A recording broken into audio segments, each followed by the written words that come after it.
Hello friends, તમારું સ્વાગત છે મારા કિચનમાં. આજે આપણે બનાવીશું ચોમાસા સ્પેશિયલ દુનિયાનું સૌથી તાકતવર શાક એટલે કે કંકોડા કે કંટોલાનું શાક.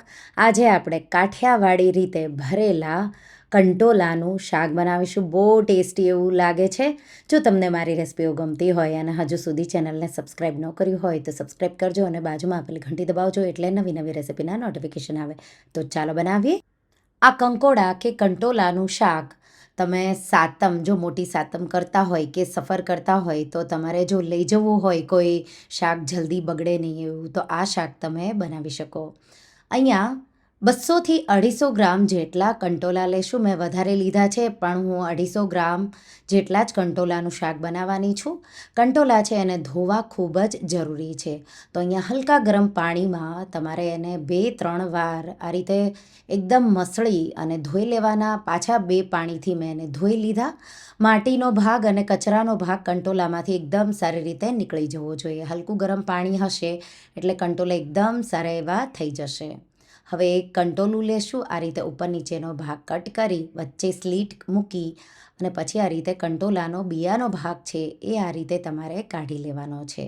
તો આ રીતે હવે આ બિયા જો કુમળા હોય તો તમે સ્ટફિંગમાં યુઝ કરી શકો, પણ જો કુમળા ન હોય તો તમે સ્ટફિંગમાં નહીં વાપરી શકો. તો આ રીતે હું બધા જ કંટોલાને ઉપર નીચેનો ભાગ કટ કરી વચ્ચેથી સ્લીટ કરી અને બિયાનો ભાગ કાઢી લઈશ.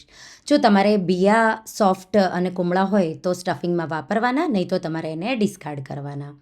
હવે સ્ટફિંગ માટે મિક્સર જાર લેશું. એમાં આપણે 1/4 કપ શીંગના દાણા મેં કાચા જ લીધા છે અને 1/4 વાટકી જેટલા કોઈ પણ ગાંઠિયા લેવાના, પાપડી ગાંઠિયા કે સાદા ગાંઠિયા, અને તમારે એને અધકચરું આ રીતે શીંગ અને ગાંઠિયાને વાટી લેવાનું. અહીંયા જો ગાંઠિયા તમારા પાસે ન હોય તો શેકેલો ચણાનો લોટ પણ વાપરી શકો.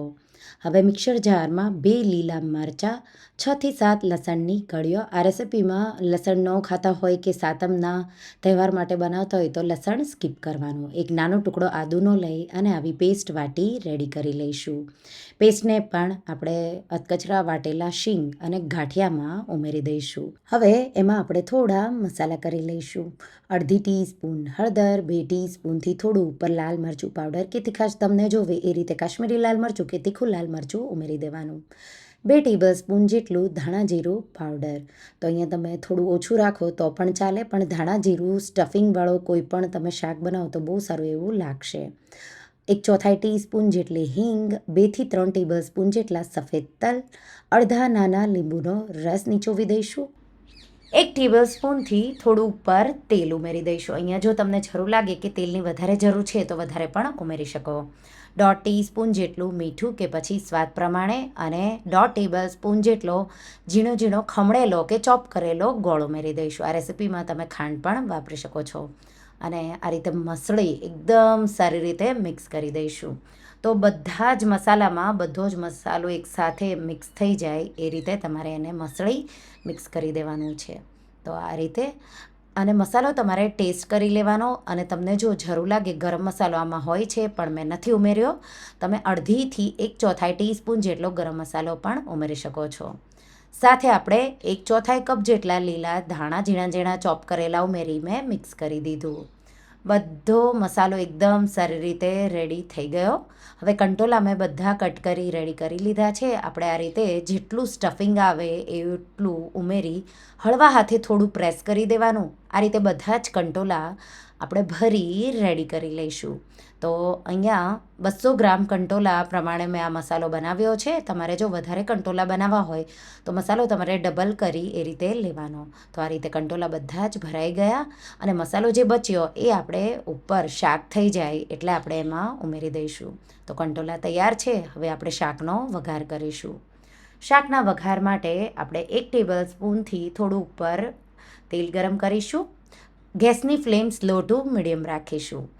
તેલ ગરમ થઈ જાય એટલે 1/4 ટીસ્પૂન જેટલી હિંગ ઉમેરીશું અને કંટોલા આપણે આ રીતે બધા જ ગોઠવી દઈશું. આ રીતે કંટોલા ગોઠવી કંટોલાને તમારે 2-3 મિનિટ જેવા આ રીતે ખુલ્લા જ સાતળવાના છે. સાથે સાથે એમાં 1 ચપટી જેટલું મીઠું, કંટોલાના બહારના લેયરનું મીઠું પણ ઉમેરી દઈશું. 2 મિનિટ જેવું થાય એટલે ઢાંકી આપણે એને 4થી 5 મિનિટ જેવું થવા દઈશું. વચ્ચે વચ્ચે 1-2 વાર તમારે એને ચલાવવાનું છે.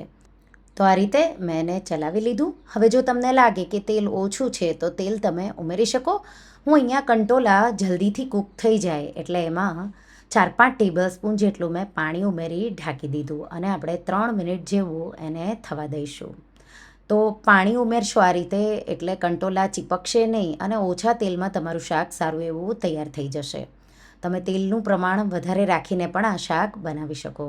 તો અહીંયા મેં પાછા કંટોલાને બધી સાઈડથી આ રીતે કૂક થઈ જાય એટલે મસાલાવાળો ભાગ ઉપર આવવા દીધો અને કાચો ભાગ નીચે જવા દીધો અને પાછું આપણે એને ઢાંકી પાછું 4થી 5 મિનિટ જેવું કંટોલાના શાકને એકવાર તમે કડાઈમાં ઉમેરો એટલે 15થી 20 મિનિટ જેવું કૂક થતાં થાય. ડિપેન્ડ ફ્લેમ તમે કેવી રાખી એ રીતે વચ્ચે વચ્ચે ચેક કરતા જઈશું. આ રીતે કંટોલાનું શાક હવે તૈયાર છે. આ રીતે ચેક કરવાનું. થોડું કાચું લાગે છે તો હું પાછું એમાં 4-5 ટેબલ સ્પૂન જેટલું પાણી ઉમેરી દઈશ અને ઢાંકી પાણી ડ્રાય થાય ત્યાં સુધી હું એને થવા દઈશ. તો કંટોલા એકદમ સારી રીતે સોફ્ટ એવા થઈ ગયા.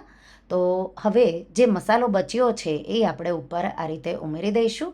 મસાલો ઉમેરી અને પછી સ્લો ફ્લેમ પર 1-2 મિનિટ જેવું તમારે થવા દેવાનું છે એટલે મસાલાનું કોટિંગ ઉપર કંટોલા પર આવી જશે. તમને જો મસાલાનું પ્રમાણ વધારે જોવે તો મસાલો તમારે વધારે બનાવવાનો.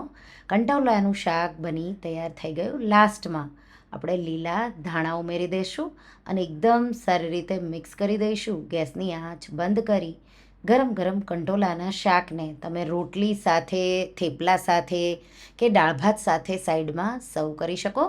આ રીતે જો તમે કાઠિયાવાડી રીતે ભરેલા કંટોલાનું શાક ક્યારેય ટ્રાય ન કર્યું હોય તો કાઠિયાવાડી રીતે ભરેલા કંટોલાનું શાક તમે એકવાર ટ્રાય કરજો. ગરમ ગરમ તમે રોટલી, પરાઠા કે થેપલા સાથે એને સર્વ કરી શકો. આ શાક દાળ ભાત સાથે કે ખીચડી બનાવો, ખીચડી કઢી તો એના સાથે સાઈડમાં પણ એકલું તમે ખાઈ શકો. ટેસ્ટી એવું લાગે છે. તો એકવાર આ રેસીપી ટ્રાય કરજો અને મને કમેન્ટમાં કહેજો કે તમને ભરેલા કંટોલાના શાકની રેસીપી કેવી લાગી. તો તમને આ રેસીપી કેવી લાગી મને કમેન્ટમાં જરૂરથી જણાવજો. અને હા, જો તમને આ રેસીપી ગમી હોય તો વિડીયોને લાઇક કરજો, શેર કરજો અને મારા ચેનલને સબસ્ક્રાઇબ કરજો. અને આવી જ નવી રેસીપીઓ માટે તમે બેલ આઇકોન બટનને પ્રેસ કરજો. Thank you for watching.